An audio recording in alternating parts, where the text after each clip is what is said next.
తెలుగు రాష్ట్రాల్లోని అన్ని జిల్లాలకు విస్తరిస్తూ అత్యాధునిక వైద్యం అందిస్తున్న మల్టీనేషనల్ హాస్పిటల్ మెడికవర్ హాస్పిటల్స్ ఇప్పుడు మన వరంగల్లో. నమస్తే, వెల్కమ్ టు వార్ టీవీ.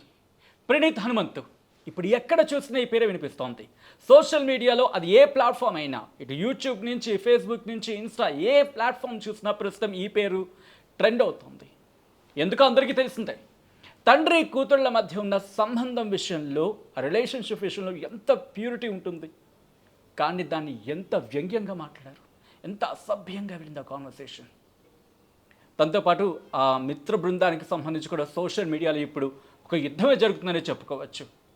ఎందుకంటే మాటల విషయంలో అంత దిగజారి మాట్లాడతారా అనే కాన్వర్సేషన్ జరుగుతోంది. ఈ నేపథ్యంలో సోషల్ మీడియాలో రిపోర్ట్ అనే ఆప్షన్ ఉంటుంది. మరి ఆ రిపోర్ట్ అనే ఆప్షన్ సరిగ్గా పనిచేస్తుందా లేదా అనేది నాలాంటి వాడికి వచ్చిన కామన్ క్వశ్చన్ కదా, మీకు కూడా వచ్చి ఉంటుంది కదా. క్లారిటీ తీసుకునే ప్రయత్నించదా? అసలు రిపోర్ట్ కొట్టిన తర్వాత కూడా ఎందుకు ఇంత కాంటెంట్, ఇలాంటి కాంటెంట్ ఎందుకు వెళుతోంది? కేవలం ఇక్కడే కాదు, చాలా విషయాల్లో కూడా ఇలాంటి చాలా సందర్భాల్లో కూడా ఇటువంటి కాంటెంట్ అనేది వెళుతోంది. మాట్లాడే ప్రయత్నించేద్దాం, తెలుసుకునే ప్రయత్నించేద్దాం, ఎలా దీనికి అడ్డుకట్ట వేయచ్చు, ఎలా అడ్డుకట్ట పడుతుంది.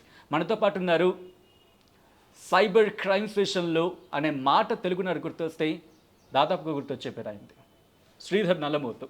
So cyber expert Nallamothu Sridhar మనతో పాటు ఉన్నారు, వారితో మాట్లాడదాం. శ్రీధర్ గారు నమస్తే అండి. నమస్తే. శ్రీధర్ గారు, ప్రణీత్ హనుమంతు ఈ విషయం మీరు చూస్తుంటారు. సో ఈ కాంటెంట్కి సంబంధించి ఫస్ట్ రిపోర్ట్ అనే ఆప్షన్ కొట్టిన తర్వాత దాంట్లో మనకి చాలా అంశాలు ఉంటాయి, చైల్డ్ అబ్యూస్ కావచ్చు అని. సో వాటిని రిపోర్ట్ చేసిన తర్వాత కూడా యాక్షన్ తీసుకోవడం టైం పడుతుందా? అసలు ఎందుకు ఈ కాంటెంట్ రిపోర్ట్ చేసిన తర్వాత కూడా వెళ్తుంది?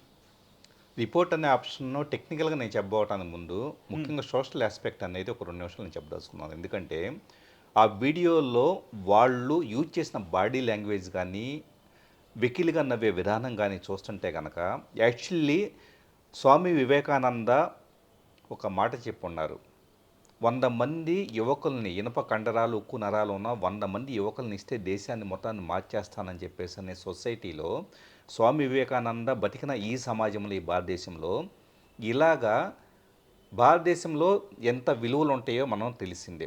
సో ఇంత విలువలు ఉండే భారతదేశంలో సింపుల్గా ఒక చిన్న పిల్ల తండ్రికి మధ్య వచ్చేటప్పటికి అంత అబ్యూజ్గా మాట్లాడుకుంటే వెకిలి చేష్టలు ఉండే యువతను చూస్తాం అనేది భారతదేశం అనేది. యాక్చువల్లీ మనం ఈ యొక్క చిన్న ఇష్యూని మాట్లాడుకుంటున్నాం, కానీ over the period of time భారతదేశం ఎలాంటి గడ్డు పరిస్థితి ఎదుర్కోబోతున్న దానికి ఇది ఒక మచ్చుతున్నక.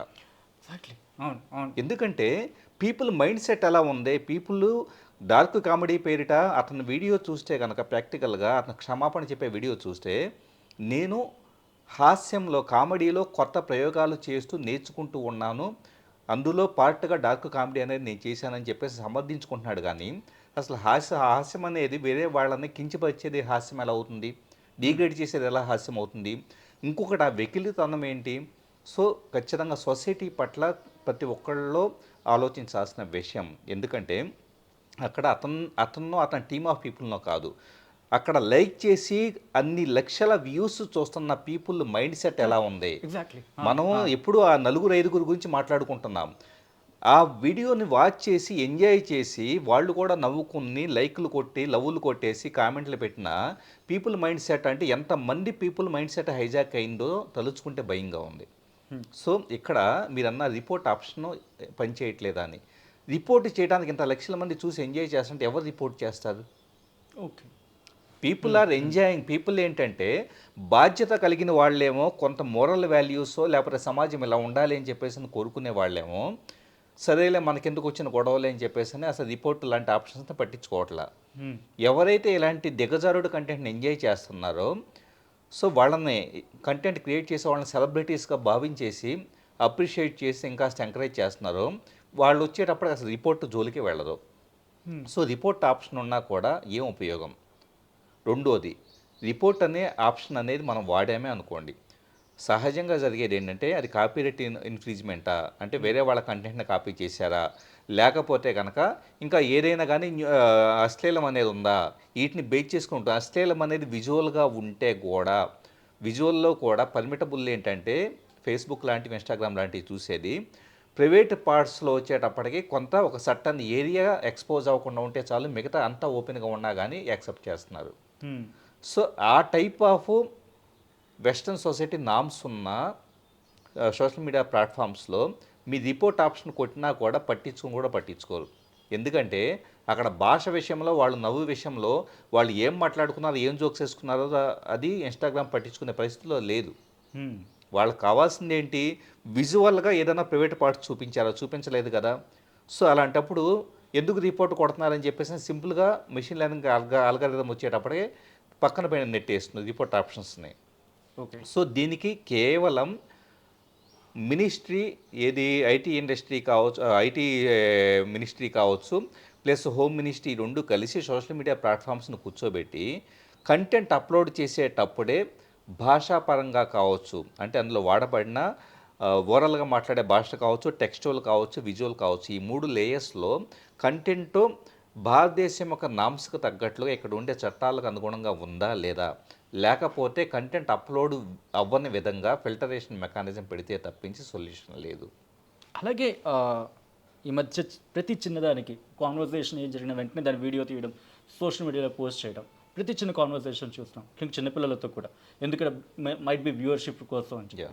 సో ఇటువంటి నేపథ్యంలో ఎలా కాపాడుకోవాలి పిల్లల్ని సోషల్ మీడియా ప్లాట్ఫామ్స్ నుంచి? ముఖ్యంగా దారుణమైన విషయం ఏంటంటే సచిన్ గారు, చాలామంది కంటెంట్ చిన్నపిల్లల ఫొటోస్ని, వీడియోస్ని తీసుకెళ్ళేసి వాళ్ళు ఏదో సరదాగా ఇంట్లో తీసుకున్న రీల్స్ని తీసుకెళ్ళేసి వాటి మీద అభ్యంతరకరంగా, కొంతమంది అయితే మహిళల్ని మనం తీసుకుంటే, మహిళల్ని తీసుకుంటే, చిన్నపిల్లలు, టీనేజ్ పిల్లలు ఏదైనా వీడియో చేశారనుకోండి, సో ఆస్తులు అమ్ముకొనైనా నీతో స్పెండ్ చేయాలని ఉందని చెప్పేసి పైన ఒక టైటిల్ రాసేసి వీడియోలు అప్లోడ్ చేస్తున్నారు. ఏంటి ఆ సంస్కారం ఏంటి, అదేంటి? సో వీళ్ళ తల్లిదండ్రులు నిజంగా వీళ్ళు చేసే యాక్టివిటీ చూస్తే కనుక మా పిల్లలు కాదని చెప్పేసి అసహించుకునేలాగా వీళ్ళ ప్రవర్తన ఉంటూ ఉంది. సో వీళ్ళు కాలేజీలకు వెళ్ళేసి చదువుకొని లేకపోతే ఉద్యోగాలు వెలగబెడుతూ చేస్తుంది ఏంటంటే ఇలాంటి కంటెంట్ని ఈ విధంగా తీసుకొచ్చి చేయడం. ఇక్కడ కాపాడుకోవటం ఎలాగని చెప్పేసి మీరు అంటున్నారు చూసారా, ఆ కంటెంట్ అనేది అప్లోడ్ చేయటమే పాపంలాగా తయారైనప్పుడు ఇంకేం కాపాడగలుగుతాం? కంటెంట్ అప్లోడ్ చేస్తే కనుక ఎవడో పట్టుకెళ్ళిపోయేసి డౌన్లోడ్ చేసుకొని లేకపోతే రీమిక్స్ చేసేసి దాని మీద రకరకాలు చేసేసే టైంలో ఇక కాపాడుకోవటం అంటే కంటెంట్ అప్లోడ్ చేయకూడదు, సోషల్ మీడియాకి దూరంగా ఉండటం అని సొల్యూషన్గా చెప్పాలి దురదృష్టవశాత్తు. సో మన టెక్నాలజీని, స్మార్ట్ ఫోన్లు కొనేస్తున్నాము, టెక్నాలజీ ఉంది, ఇంటర్నెట్ కనెక్టివిటీ ఉంది, అన్నీ ఉన్నాయి, ఏదన్నా మంచి కంటెంట్ పెట్టుకుందాము లేదా సరదాగా పెట్టుకుందాం అని చెప్పేసి వాళ్ళకి సంబంధించిన ఒక పరిమితుల్లో పెట్టుకునే కంటెంట్ను కూడా మిస్యూజ్ చేసేటప్పుడు ఇంకా పరిమితుల్లో కూడా కంటెంట్ పెట్టుకోకుండా పూర్తిగా జస్ట్ ప్రపంచానికి డిస్కనెక్ట్ అయిపోయి స్మార్ట్ ఫోన్ కూడా వాడకుండా ఒక ఫీచర్డ్ ఫోన్ వాడుకొని మీరు ఇంటర్నెట్ కూడా వాడకుండా మీ పనులు మీరు చేసుకోండి అని చెప్పేసి మనం చెప్పాల్సిన పరిస్థితిలో ఉంది. కానీ అలా చెప్పడం కూడా సొల్యూషన్ కాదు. అలా ఎలా చెప్పగలుగుతాం? అంటే ప్రోగ్రెషన్ అనే దాన్ని మీరు వెనక్కి వెళ్ళిపోండి, మీకు ఇవేం వాడొద్దని చెప్పేసి చెబితే ఎలా సొల్యూషన్ అవుతుంది? ఎందుకంటే కంటెంట్ అప్లోడ్ చేయాలంటే భయపడే పరిస్థితి, మంచి కంటెంట్ అప్లోడ్ చేయాలంటే భయపడే పరిస్థితి అనేది పోవాలంటే చెడు కంటెంట్ క్రియేట్ చేసే వాళ్ళని శిక్షించడమే ఒక మార్గం. చెడు కంటెంట్ మనం అప్లోడ్ చేసే కంటెంట్ మార్ఫింగ్ చేసో లేకపోతే డీప్ ఫేక్ చేసో లేదా కామెంట్లు పెట్టో రకరకాలుగా చేసే వాళ్ళని ఏదో ఒక రకంగా పనిషబుల్ అఫెన్స్ కింద తీసుకొచ్చేసి శిక్షించడం అనేది దీనికి సొల్యూషన్. దానికి ముందు చట్టాలు మరింత కోఆపరేట్ చేస్తానని అనుకుంటున్నాం. ఎందుకంటే రాబోయే పార్లమెంట్ సమావేశాల్లో కూడా దీనికి సంబంధించి కొన్ని చర్చలు వచ్చే అవకాశాలు కనపడుతూ ఉన్నాయి. సో దాంతోపాటు ఇప్పుడు తాజాగా మారిన చట్టాల్లో కూడా కొంత వెసులుబాటు అనేది కలుగుతూ ఉంది. సో ఎవరైనా అబ్యూజ్గా కంటెంట్ క్రియేట్ చేసినా కూడా వాళ్ళు తీవ్రంగా పనిషబుల్ అయ్యే విధంగా రిపోర్టింగ్ మెకానిజం అనేది కరెక్ట్గా ఉండేలాగా డైరెక్ట్గా హోమ్ మినిస్ట్రీకి రాయగలిగే విధంగా కూడా యాక్సెసిబిలిటీ అనేది ఇస్తూ ఉన్నారు. సో కొంతవరకు జనాల్లో అవేర్నెస్ కూడా కావాలి. యాక్చువల్లీ మీరు అంటుండే ఒక పాయింట్ గుర్తొస్తుంది. ఎందుకంటే యూపీఎస్సీకి ప్రిపేర్ అయిన వాళ్ళు, లేకపోతే ఈ కాంపిటేటివ్ ఎగ్జామ్స్కి ప్రిపేర్ అయిన వాళ్ళు, కొంతమంది నేను మాట్లాడినప్పుడు మీరు దేని నుంచి ప్రిపేర్ అయ్యంటే మేము ఎక్కడికి వెళ్ళలేదండి, సోషల్ మీడియాలో ముఖ్యంగా యూట్యూబ్ నుంచి మేము చూసి నేర్చుకున్నాం అని చెప్పినప్పుడు ఇన్స్పైరింగ్గా అనిపిస్తున్న ఈ ట్రెండ్లో ఇలాంటి ప్లేస్లో యువత ఇలాంటి కాన్వర్సేషన్స్ ఏమనిపిస్తుంది సార్? ఎందుకంటే ఇన్ని రోజులు మీరు చూస్తున్నారు, ఇన్నాళ్ళు మీరు చూసిన తర్వాత ఇప్పుడు ఏమనిపిస్తుంది? ముఖ్యంగా మీరు అన్నట్లుగా యుడెమీ కానీ, యుడెమీలో ఆన్లైన్ కోర్సెస్ ద్వారా నేర్చుకున్న వాళ్ళు చాలామంది ఉన్నారు. యూట్యూబ్లో మంచి అల్టిమేట్ ఛానల్స్, సబ్జెక్ట్ నాలెడ్జ్ పెంచేవి కావచ్చు. నిజం చెప్పాలంటే గ్రూమింగ్ దగ్గర నుంచి మన బాడీ లాంగ్వేజ్, మన ప్రజెంటేషను, మన వాయిస్, ఎవ్రీథింగ్, మన కమ్యూనికేషన్ స్కిల్స్ ఇంప్రూవ్ చేసేవి కూడా ఎన్నో ఉన్నాయి. సో ఆ టైప్ ఆఫ్ కంటెంట్ ఉండే ఇంటర్నెట్ మొత్తాన్ని కూడా ప్రొడక్టివ్గా వాడుకోవటం మానేసి ఈ మధ్య వ్యూస్ కోసం దిగజారిపోయేసి ఈ విధంగా చౌకబారు కామెడీలు చౌకబారు కంటెంట్ క్రియేట్ చేయడం అనేది స్టార్ట్ చేసిన తర్వాత దురదృష్టవశాత్తు మిగతా వాళ్ళు కూడా ఇప్పుడు ఉదాహరణకి మీరు నేను ఒక మంచి కంటెంట్ క్రియేట్ చేసాం అనుకుందాం. సో మనకే ఒక 5,000 10,000 వ్యూస్ వస్తే వాళ్ళకి లక్షలు వస్తుంటే మనం డిసప్పాయింట్ అయ్యేసి మనం కూడా ఇన్ఫ్లుయెన్స్ అయ్యేసి చెత్తకే ప్రభావితం అయ్యే అవకాశం కూడా లేకపోవాలి. అవును అవును మీరు సో చాలామంది వాల్యూస్ని పోగొట్టుకుంటున్నారు ఇలాంటి వాళ్ళని చూసి. కాబట్టి చాలా స్పీడప్ చేయాల్సిన అవసరం ఉంది రెగ్యులేషన్ విషయంలో. ఇలాంటి కంటెంట్ రెగ్యులేట్ అయితే మాత్రమే స్కోప్ ఉంటుంది, రెగ్యులేట్ కాకపోతే చాలా ప్రమాదం ఉంటుంది. సో రెగ్యులేషన్కి సంబంధించి ప్రభుత్వాలు పనిచేయాల్సి ఉంటుంది. ప్రజలు కూడా చాలామంది పేరెంట్స్ని మనం చెప్పాల్సి ఉంటుంది, మీ పిల్లల సోషల్ మీడియా అకౌంట్స్ని ఒకసారి మానిటర్ చేయండి, వాళ్ళు ఎక్కడెక్కడ కామెంట్లు పెడుతున్నారు, వాళ్ళ అకౌంట్ ఏంటో తెలుసుకోండి. ఇప్పుడు వీళ్ళంతా ఎక్కడి నుంచో ఆకాశం నుంచి దిగిన వాళ్ళు కాదు కదా. సో ఎవరొకళ్ళ పిల్లలై ఉంటారు ఎవరైతే ఈ టైప్ ఆఫ్ కంటెంట్ క్రియేట్ చేస్తుంది. ఇప్పుడు ఐఏఎస్ ఆఫీసర్ ఉన్నారు ఆయన. సో ఆయన తన పిల్లాడు ఎలా స్పెండ్ చేస్తున్నాడో తెలుసుకోలేనంత బిజీగా అయితే ఉండరు కదా. సో ప్రతి పేరెంట్ కూడా మీ పిల్లలు ఎలా చేస్తున్నారు, ఎలాంటి కంటెంట్ని కామెంట్లు చేస్తూ ఉన్నారు, వేరే వాళ్ళని దిగజార్చి ఎలా ప్రవర్తిస్తున్నారా లేదా అన్నది మానిటర్ చేయడం మొదలు పెడితే కనుక ఇది పెద్ద విషయం. మానిటర్ గురించి మీరు మాట్లాడారు. చాలా మందికి ఎందుకంటే నేను ఒకసారి రీసెంట్గా రూరల్లోకి వెళ్ళినప్పుడు వాళ్ళ పిల్లలు వాళ్ళ సెల్ ఫోన్లు పట్టుకుంటే వాడు ఏదో పెద్ద టెక్నికల్ నాలెడ్జ్ ఉందేమో అనుకుంటున్నారు. బట్ బిహైండ్ దిస్ చూసినప్పుడు maybe they are browsing something. So వాళ్ళకి తెలియకపోవచ్చు. సో ఇలాంటి సందర్భంలో వాళ్ళకి మానిటర్కి సంబంధించి నాకు కొంతమంది సజెస్ట్ చేసినప్పుడు నీకు తెలియకపోతే ఇది చేయొచ్చు అని చెప్పిన అంటే లీగల్గా మనకి ఛాన్సెస్ ఉన్నాయి. అంటే వాళ్ళు ఏం చేస్తున్నారనేది వాళ్ళ పేరెంట్స్కి ఎలా తెలుసుకోవచ్చు, వాళ్ళ గ్యాడ్జెట్స్కి అటాచ్ చేసుకునేటట్టు ఎటువంటి హెల్పింగ్ ఉందండి మనకి? ఇప్పుడు మీరు అన్న ఒక ఛాలెంజ్ ఏంటంటే రిమోట్ ఏరియాస్లో ఉంటుంది. పేరెంట్స్కి టెక్నికల్ నాలెడ్జ్ లేకపోవడం రకరకాలు ఉంటాయి. సో కానీ బయట సిటీస్ లాంటి వాటిలో ఎడ్యుకేటెడ్ పేరెంట్స్ వచ్చేటప్పటికి అప్పుడప్పుడు వాళ్ళ సోషల్ మీడియా అకౌంట్స్ని మనం మానిటర్ చేస్తే హూ లైక్డ్ అంటే ఒక ప్రొఫైల్ని క్రియేట్ చేసి ఆ వ్యక్తి ఎక్కడెక్కడ లైక్లు కొట్టాడు ఎక్కడెక్కడ కామెంట్ పెట్టాడో వెతుక్కోవడానికి కూడా సెర్చ్ ఆప్షన్ ఉంటుంది. So for example Sachin liked this content అని చెప్పేసి అని మన కీవర్డ్ సచ్ టైప్ ఆఫ్ మీరు గూగుల్లో వెతికితే కరెక్ట్ కీవర్డ్ దొరుకుతుంది. దాన్ని సెర్చ్ ఆప్షన్లో టైప్ చేస్తే మీరు ఎక్కడెక్కడ లైక్లు కొట్టారు ఎక్కడ కామెంట్లు పెట్టారు అన్నది కూడా మొత్తం లిస్ట్ ఆఫ్ పోస్టులు వస్తూ ఉంటాయి. అలాగా మీ పిల్లలకు సంబంధించేసి వాళ్ళు ఎక్కడెక్కడ యాక్టివిటీ చేస్తున్నారో మానిటర్ చేసుకోగలిగితే కనుక డెఫినెట్గా కొంతవరకు, ఎందుకంటే పేరెంట్స్ అనేది అశ్రద్ధ ఉండటం వలన మాత్రమే పిల్లలు రెచ్చిపోతున్నారని చెప్పేసి కూడా అనుకోవచ్చు. సో అంటే పిల్లల్ని మానిటర్ చేయడానికి తల్లిదండ్రులకి ఎటువంటి యాప్స్ కావచ్చు ఏమైనా అవైలబిలిటీ ఉన్నాయా? అంటే యాక్చువల్లీ గూగుల్ ఫ్యామిలీ లింక్ అని చెప్పేసి అని ఒక బేసిక్ లెవెల్ ఆఫ్ అప్లికేషను చిన్నపిల్లల కోసం అంటే టీనేజ్ పిల్లల వరకు అయితే కనుక అది హెల్ప్ అవుతుంది.